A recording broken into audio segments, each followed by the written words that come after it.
Alors Vermine, t'as encore ce foutu cerceau au nez? Bah ouais, ma petite couille molle, on change pas les habitudes, hein. Ah bah ouais, on change pas les habitudes, pourtant t'as changé de coupe de cheveux. Je n'ai pas changé de coupe de cheveux, c'est juste ma couleur qui est partie. Et qu'est-ce que c'est que ça? On dirait la queue d'un poney. Parce que t'es pas à la mode, mon chéri. Alors par contre, mets-toi de face parce que j'ai pas forcément envie que les téléspectateurs ne voient que cette queue. Alors justement, ce petit nez avec ce petit anneau là, t'en as pas marre de cet anneau? Ça fait quand même un peu porcelet. Ben non, pas du tout, non, j'en ai pas marre, je le kiffe, il fait partie de moi, donc je le garde et fuck les rageux. Oh, comme elle est mignonne, avec son teint rose et son petit anneau. On dirait un petit cochon de lait. Ah, plus loin. Bon, alors justement, puisqu'on parle de ses ressemblances avec un cochon, on va y venir. Tu as été comparé dans plusieurs épisodes par Céline à un cochon. Finalement, la ressemblance est frappante. On vais t'enculer, toi. Alors, qu'est-ce que tu as à répondre à ces ressemblances animales? Ben moi, en fait, franchement, je préfère ressembler à un cochon que d'être une grosse cochonne. Oh non, bah tu insinues que Céline est une coquine? Oui, une coquine. Ouais, c'est ça. Alors justement, puisque là tu es installé dans mon bain, donc je vois ce corps un petit peu transformé en cahier de brouillon, c'est-à-dire qu'on a des tatouages partout. Alors comment ça se fait que tu es autant tatoué? Bah voilà, je kiffe les tatouages, je suis dans la mode, donc voilà, tout ce qui est artistique. Dans la mode? Eh ouais, mon coquin, je suis Allez l'autre, la mode après un sacré coup. Tu connais rien, c'est pour ça. Est-ce que t'as pas peur, au-delà de ressembler à une camionneuse, que ça abîme un petit peu ton corps? Est-ce que t'as pas peur de le regretter plus tard? Alors non, moi je vis au jour le jour, je pense pas à l'avenir parce que voilà, on sait pas à quel âge on va mourir, donc voilà, je me prends pas la tête. Putain, t'es vachement positif, toi. On sait pas à quel âge on va mourir. Bon, bah peut-être c'est demain. vrai. Bah c'est vrai, en même temps, on sait pas... Voilà, l'heure de fin, donc j'ai envie de dire, faut profiter de la vie et pas se poser trop de questions. Bon, bah écoute, rendez-vous dans 50 ans. T'auras l'air bien maline. Je serai peut-être plus là. Oh bah quand même. Alors, Chloé, ça se prononce Chloé ou Chloé? Parce que dans le générique de l'Île des Vérités, figurez-vous qu'elle a orthographié son prénom avec un Y à la fin. Ça sort d'où? Tu es croisé avec Swagman à la naissance? Enfin... Oui, Swagman, c'est mon pote. Non, pas du tout. En fait, mon prénom, ça s'écrit avec un E accent aigu. Sauf qu'au casting, quand j'ai donné mon adresse mail, c'était marqué Chloé avec un Y. Évidemment, quand j'ai créé mon mail, il n'y avait plus Chloé normal, alors j'ai rajouté un petit Y à la fin. Et c'est resté. Et ils m'ont proposé de garder le Y à la fin, j'ai dit oui. Non mais c'est ridicule, ça fait kikoulol. Bah, je m'en fous, moi j'aime bien. Bon Voilà. bah écoute, en tout cas ça nous fait bien rire. On va parler de Boris, puisqu'on parle du Pokémon, forcément on parle un petit peu du tétard, hein, à savoir Boris. Alors on n'a pas trop compris quelles étaient les raisons de cette rupture, ça part de quoi? D'une blague? En fait, ça part d'un liquide vaisselle, mais honnêtement, ça part plus du fait que c'était pas du tout mon style de mec. Bah alors Voilà. pourquoi tu t'es mise avec? En fait, physiquement, c'est pas mon style. Après, voilà. Ah non mais alors stop! Je mets mon droit de veto parce que chaque année on nous fait le coup. Je me suis mis avec ce mec mais c'était pas mon style. On vous force quand même pas à vous mettre avec des mecs. C'est pas qu'on m'a forcé, c'est que voilà, ce gogol a été dire que je le connaissais d'avant. Donc voilà, tout le monde a su que c'était mon pote à l'extérieur. Enfin, mon pote entre guillemets, on se parlait sur Facebook. Et donc il a été dire qu'il me trouvait mignonne. Et voilà, après ça nous charriait beaucoup. Et ça en a profité pour qu'on se rapproche. Mais voilà, il me faisait rire, mais il y avait rien de plus. Et au final, c'était pas un bonhomme. Il avait pas de caractère et moi je peux pas. Ah bon bah alors justement cette rupture qui était un petit peu inattendue parce que c'est arrivé suite à un clash comme ça, une petite blague avec du liquide vaisselle, finalement c'était une bonne raison pour le larguer. Tout à fait, en fait j'ai pris la première excuse pour le tège. Sac à merde. Bah oui mon petit Anis, hein. T'es odieuse. Bah je suis cash.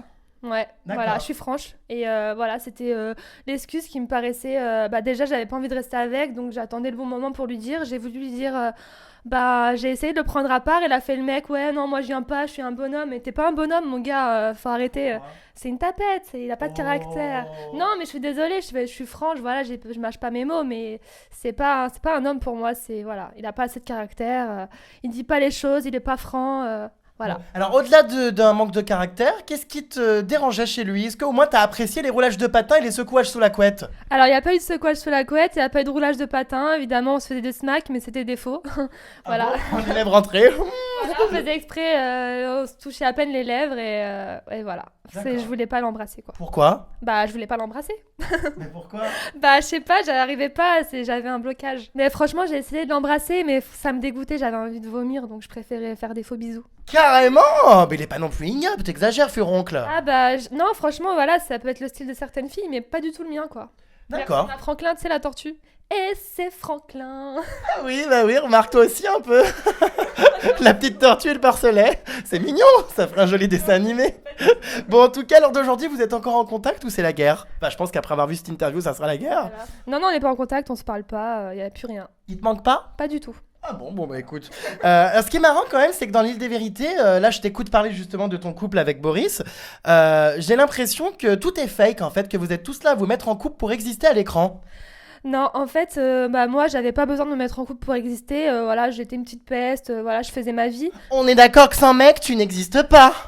Ah si, moi, j'existe sans mec. No boyfriend, no problème. Et donc du coup? Et donc, du coup, voilà, c'est vrai qu'on a signé un contrat où on est célibataire et voilà, on est payé, on n'est pas en vacances en fait. On a aussi des choses à faire dedans et voilà. Ouais, donc toi t'es prête à sortir avec le mec qui te dégoûte et à l'opposé de ton style pour passer à l'écran. Ah non, pas du tout. Moi, ma volonté, c'était pas du tout de me mettre en couple. Hein. Voilà, j'étais pas là pour ça. J'étais là pour m'amuser, voilà, pour foutre la merde, exactement. Et voilà, c'était pas ma priorité. C'est pour ça que je suis restée que 3 jours avec. Ah oui, d'accord, c'était une relation Un express. flirt, voilà. D'accord, donc pas de touche pipi, rien. Un chronopost. Ah oui, un chronopost, c'est clair. Alors, puisqu'on parle de couple fake, tu as dû entendre parler sur le tournage de Serena et Giuseppe. Alors, apparemment, ils sont bien pris, les téléspectateurs, pour des cons, puisque les fausses rencontres à l'écran, il y a anguille sous roche, puisqu'ils étaient ensemble depuis 1 an. Alors moi, quand ils sont arrivés dans l'émission, je ne savais pas du tout qu'ils étaient en couple.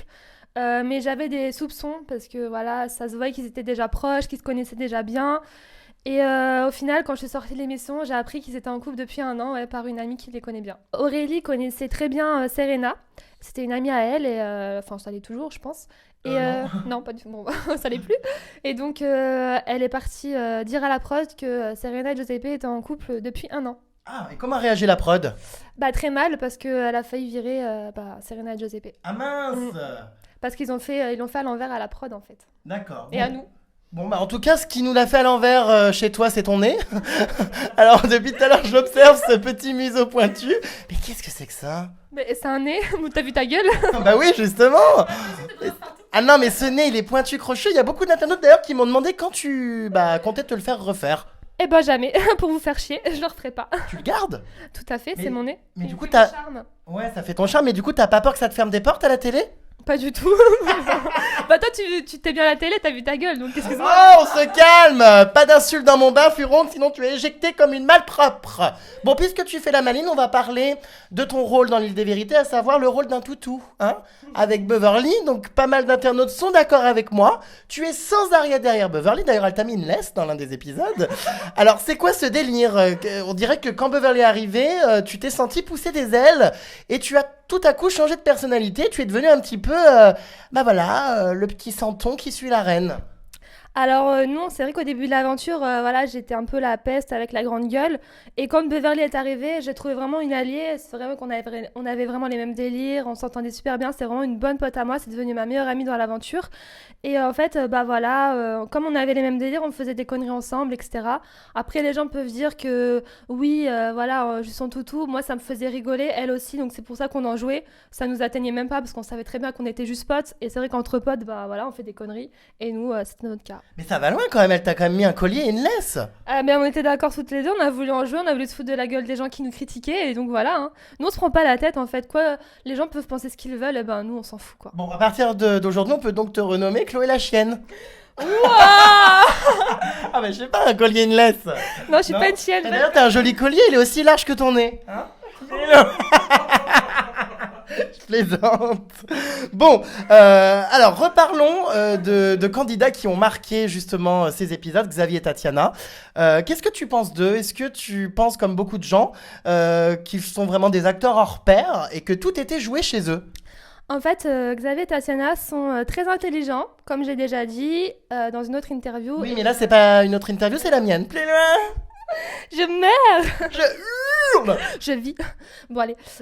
Donc, ils sont très intelligents, et ils sont très stratèges, ils connaissent le milieu de la télé, ils savent ce qu'il faut faire, et voilà. Ils étaient très manipulateurs, c'est-à-dire que dès que les caméras s'éteignaient, ils étaient là à réfléchir à leur stratégie. Est-ce que toi, ça te dérangeait? En fait, moi, je savais pas, enfin, j'étais pas au courant qu'ils faisaient des trucs comme ça, mais je soupçonnais beaucoup de choses. J'avais un peu remarqué leurs petits jeux, leurs manipulations, donc je leur ai dit, j'ai été cash, ils l'ont mal pris, ils se sont foutus de ma gueule, ouais, non, on n'est pas stratège, on est franc et tout. Et au final, quand je regarde les épisodes, je me rends compte que j'avais raison. Parlons de Sarah. Alors, il y a eu un gros clash avec Sarah en off. Donc, elle a révélé dans mon bain il y a quelques jours que tu l'avais insultée de sale arabe et qu'elle avait vraiment été très touchée. Donc, voilà. En fait, ce qui s'est passé, c'est pendant le moment où je déclare à Mike que Sarah se fout de sa gueule. Clairement, tout le monde me traite de mytho, et alors que tout le monde est au courant que c'est la vérité, donc ils font passer pour la peste, la grosse menteuse, etc. Donc j'ai pas apprécié. Et par ce fait, Sarah a voulu, a voulu m'insulter. Elle a eu des propos qui m'ont blessée. Elle a été très loin dans ses insultes. Du coup, j'ai pas aimé. Et du coup, voilà, j'ai voulu la blesser. J'étais très énervée contre elle. Voilà, je suis très impulsive. Et pour la blesser, j'ai eu des paroles qui ont été très, très cash. Donc voilà, je lui ai dit, c'est vrai, je lui ai dit ça à l'arabe, mais je le pensais pas du tout. C'était vraiment pour l'atteindre, pour qu'elle soit blessée elle aussi de son côté. Et voilà, c'était sous l'énervement, mais voilà, à l'heure d'aujourd'hui, je lui parle toujours. Enfin, il y a plus de tension. Et voilà, je traînais avec Maëva. Maëva, c'est une rebeu. Je sortais avec Boris, il est d'origine algérienne, donc. Boris. Ouais, il est mi-algérien et mi je sais plus quoi. Non, mais c'est une blague. Si, c'est vrai. Oh bah putain, ils ressemblent à tous sauf un rebeu, hein. Oui, c'est vrai. Autant d'habitude les rebeux m'attirent, mais alors là, pas du tout. Ouais, non, non, je suis loin d'être raciste, il y a pas de souci pour ça. Bon, bah écoute, c'est rectifié. Il y a un truc quand même qui est hilarant, c'est que quand on te voit à l'écran, on a l'impression que t'es une rebelle. Piercing dans le nez, tatouage. Mais alors il y a un souci, c'est dès que tu ouvres la bouche, on n'y croit plus. Alors c'est quoi ce décalage entre l'attitude de rebelle et cette voix fluette? Ah bah je sais pas, hein, moi j'ai la voix que Dieu m'a donnée, voilà, c'est vrai que j'ai une petite voix aiguë, une petite voix de bébé, mais bah j'assume ma voix et je la kiffe. Est-ce que tu te prends pour une rebelle? Pas du tout. Non, parce qu'on dirait un petit peu quand on te voit à l'écran, l'adolescente attardée en pleine crise d'adolescence, tu sais, qui se révolte, qui veut faire régner la loi. Non, en fait, voilà, j'ai quand même un caractère de merde, il faut l'avouer. Et j'ai pas ma langue dans ma poche, mais c'est vrai que quand on est dans une aventure comme ça, on n'a pas de contact avec l'extérieur, voilà, on n'a pas de nouvelles de notre famille, on n'a pas l'heure, on est complètement coupé du monde, et on vit avec des gens avec qui on s'entend pas forcément, donc même l'énervement est x10, comme les sentiments, etc. Donc du coup, on est obligé de s'énerver 10 fois plus que dans la vraie vie, quoi. Bon, alors il y en a qui se sont énervés il y a pas longtemps devant l'hôtel de Justin Bieber, les Bully Birds. Alors j'ai sorti une vidéo où on te voit entouré d'une dizaine de pucelles à appareil dentaire et de fans de Justin Bieber. Alors on n'a pas trop compris comment ça se fait que tu t'es fait insulter, agresser, donner des coups de pied dans ta voiture par tous ces gens. Bah en fait, c'est simple, j'allais en boîte au Club 79. La première fois, je passe devant la boîte et donc je les vois tous et je me suis demandé c'était quoi ces gens qui dormaient avec des sacs de couchage et des oreillers par terre, quoi. Donc je me suis dit ouais, peut-être qu'il y a une soirée, une soirée dehors dans Paris et tout. Enfin, je voyais que c'était des jeunes. Bref, je calcule pas. Je passe ma soirée et je ressors à 5 heures du matin et je repasse devant les mêmes personnes. Et là, je parlais avec Alicia qui était avec moi, des Princes de l'amour, et puis il y avait Juliane. Et je parlais à Alissa et tout, et puis franchement, je parlais pas d'eux, quoi, je m'en foutais. J'arrive à ma voiture, là, je vois un troupeau arriver, et une petite, là, une petite racaille des bacs à sable qui va me parler, qui porte encore des couches culottes, je sais pas, elle est trop bizarre. Elle me dit, ouais, c'est qui les gamines? Déjà, j'ai jamais dit le mot gamine, je lui ai même pas parlé. Et en fait, elle a commencé à m'embrouiller et tout, donc moi je suis restée calme parce que je voyais les caméras partout. Je me suis dit, ouh là là, je vais pas m'embrouiller avec une petite avec un appareil dentaire, donc tranquille, j'ai rien dit. Après, elle a commencé à insulter Alicia et on n'a pas compris, quoi. Donc, du coup, j'ai préféré rester calme que de m'embrouiller avec des petites qui servent à rien et qui ont juste voulu embrouiller Chloé de l'île des Vérités 4, la rebelle de l'émission. Donc voilà, j'avais pas le temps pour elle, donc j'ai laissé couler et je suis partie. Sauf qu'ils ont un peu tapé dans ma voiture, c'est ce que je redoutais parce que je la vends, donc je voulais pas trop que ça se passe. Ça a crevé des pneus? Non, pas du tout, ça a juste cabossé le devant un petit peu, mais rien de méchant. Bon, en tout cas, ça a arrangé mes affaires, tout ça, puisque la vidéo est disponible sur la conciergerie de Jérém Star. Super. Enfin, voilà. Bon, on va parler d'un sujet un peu plus sérieux, les retrouvailles avec ton père. Donc, c'est vrai que c'était une vérité très touchante. Ça faisait combien de temps que tu l'avais pas vu et pourquoi vous étiez finalement séparés? Alors, en fait, avec mon père, ça faisait 5 ans qu'on s'était pas vus, et avant ça, ça faisait 10 ans. Et ça s'est pas très bien passé dans mon enfance, voilà. Les parents se sont séparés, j'avais 3 ans. À cause de tes tatouages et ton piercing? Tout à fait, ça. D'accord. À 3 ans, oui. On les comprend. Oui, oui. T'es un peu teubé, toi, dis donc, à 3 ans, quoi. Et donc, voilà. Il a fait des choses qui n'étaient pas correctes envers ma mère. Ils se sont séparés. Et quand j'étais petite, voilà, il se passait des choses aussi pas correctes. Mon père n'a pas été correct avec moi et mon grand frère. Et donc, du coup, on a décidé de plus le voir. Et donc, je l'ai juste revu pour récupérer de l'argent qu'il me devait. C'est-à-dire, quand tu dis pas correct, Des coups. Voilà, des coups. Donc, on a décidé d'arrêter de le voir. Et donc, il nous a pas du tout éduqués, il nous a pas élevés. Et voilà, je lui en voulais beaucoup par rapport à ça. Donc, voilà. Et il est revenu pour s'excuser, pour reprendre tout à zéro. donc pour le coup, c'était une vraie vérité. Enfin, t'as été surprise, tu t'y attendais? Bah, je m'y attendais pas. Quand j'ai vu mes indices, oui, mais sinon, non, je pensais pas du tout qu'il viendrait dans l'émission, quoi. D'accord. Alors, quel effet ça fait justement? Est-ce que t'étais chamboulée, triste, heureuse de le retrouver? Et où en sont vos rapports aujourd'hui? Alors, c'est vrai, sur le coup, j'étais très émue parce que voilà, je m'y attendais pas. Enfin, revoir mon père au bout de tant d'années, ça fait bizarre. J'étais contente parce que voilà, un papa, on en a qu'un. Et puis une fille, c'est très proche de son père. Mais voilà, à l'heure d'aujourd'hui, il s'est passé des choses et je suis plus en contact avec lui. Ah, toujours. Ah, ça n'a pas réussi à. Non, il y a des choses que je lui pardonne pas, en fait, j'y arrive pas. Je suis très rancunière et il y a des choses qui se sont passées et que j'ai pas appréciées. D'accord, bon, écoute, on va aborder un autre truc un peu moins triste, à savoir donc ton apparition dans Séduis-moi si tu peux. Alors, c'est quoi ce canular du siècle? Pourquoi on m'a vu dedans? Pourquoi on a montré ma tête? Non mais quelle idée, t'étais vraiment prête à tout à l'époque pour être célèbre. Non, c'était pas du tout pour être célèbre. En fait, j'ai tourné en février, donc bien avant l'île des vérités. Et donc, je rentrais de vacances et on m'a appelé pour remplacer une fille, en fait. Et donc, du coup, comme ils étaient un petit peu en galère, j'ai dit oui. Et du coup, j'ai tourné qu'une journée au lieu de 2 semaines. Enfin, c'était un remplacement. Donc D'accord. voilà. Ça t'a plu? On me voit pas beaucoup, hein, heureusement, parce que... Bah, beaucoup de gens en parlent en tout Ouais, cas. parce que là, on me voit en ce moment, on va me voir quoi, 2-3 jours, et puis c'est basta. Bon bah le Pokémon est sur Énergie des W9, même si c'est que de 3 jours, rassure-toi, il y a des multi-rediffusions H24. Non, mais ça va, c'était cool. J'étais avec mes copines, voilà, on rigolait, on se foutait de la gueule des garçons. Désolée les mecs. Mais voilà, je baisais tout le monde, je m'en foutais, moi, je venais pas pour trouver l'amour. Tu baisais tout le monde? Je baisais tout le monde. Ouh là là, non. D'accord. Non, non, Méfiance, Maxence. Bon, en tout cas, ce qui est sûr, c'est que dans l'île des vérités, ça n'a pas arrêté, comme chaque année dans toutes les émissions. Les batailles de nourriture, les lits qu'on jette dehors, les draps qu'on arrache. Enfin, il y a un moment donné, faut innover, quoi.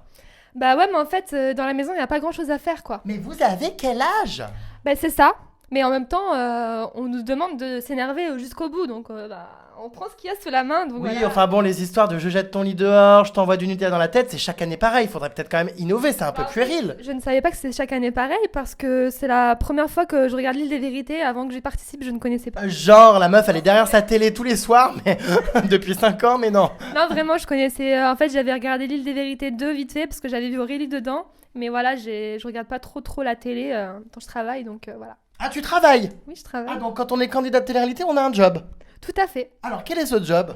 Je, Qu'on tra- rigole un coup. je travaille dans un centre d'UV et d'esthétique. Ah, tu peux pas rigoler là, hein?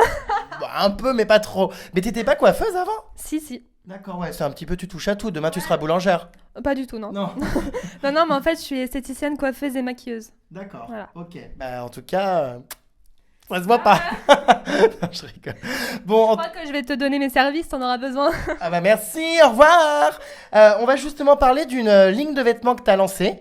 Alors voilà, c'est devenu un rituel chez les candidats de télé-réalité. On se lance dans les vêtements. Alors moi, c'est un projet que j'ai depuis 1 an. Et donc, j'avais pas les contacts nécessaires pour le lancer et pas les fonds nécessaires. Mais il faut aller en Chine. Donc, tu peux y aller si tu veux, mais bon, c'est un peu loin. Non, mais donc du coup, j'ai profité de l'occasion de faire l'île des vérités pour mettre de côté et pour financer mon projet et m'entourer de personnes professionnelles qui m'aident sur ça. D'accord, alors cette ligne de vêtements, elle s'appelle comment? On peut la trouver où? Et comment tu la définirais? Alors, ça s'appelle Les Gonzes Paris. Donc, je l'ai créé avec Alicia des Princes de l'Amour et une autre amie à nous qui s'appelle Angela. C'est un style street ink, donc vraiment un peu destroy à l'américaine. Un peu destroy, on adore. Destroy. Des trous partout. Ouais, t'aimes ça, hein, des trous partout. Oh, ça suffit, Furoncle. Et donc il y a le site officiel et ça sera disponible quand les collections? Alors là, le site est actif. On a juste fait des prototypes sur le site, donc il y a des bonnets disponibles. Les vrais produits, ça sera la semaine prochaine, normalement. Et donc, le site, c'est lesgonceparis.fr. D'accord. Voilà. Bon, bah très bien. Est-ce que tu as d'autres choses à rajouter? Des projets cachés, secrets, des choses à dire? Bah non, je ne cache rien, j'assume tout, je dis tout, donc j'ai plus rien à dire. Bon, bah très bien, tu peux foutre le camp. Non, en tout cas, merci pour cette interview. Et puis, bah écoute, à la prochaine, furoncle. Merci, ma petite crotte de nez. Bisous. Ciao. Ciao.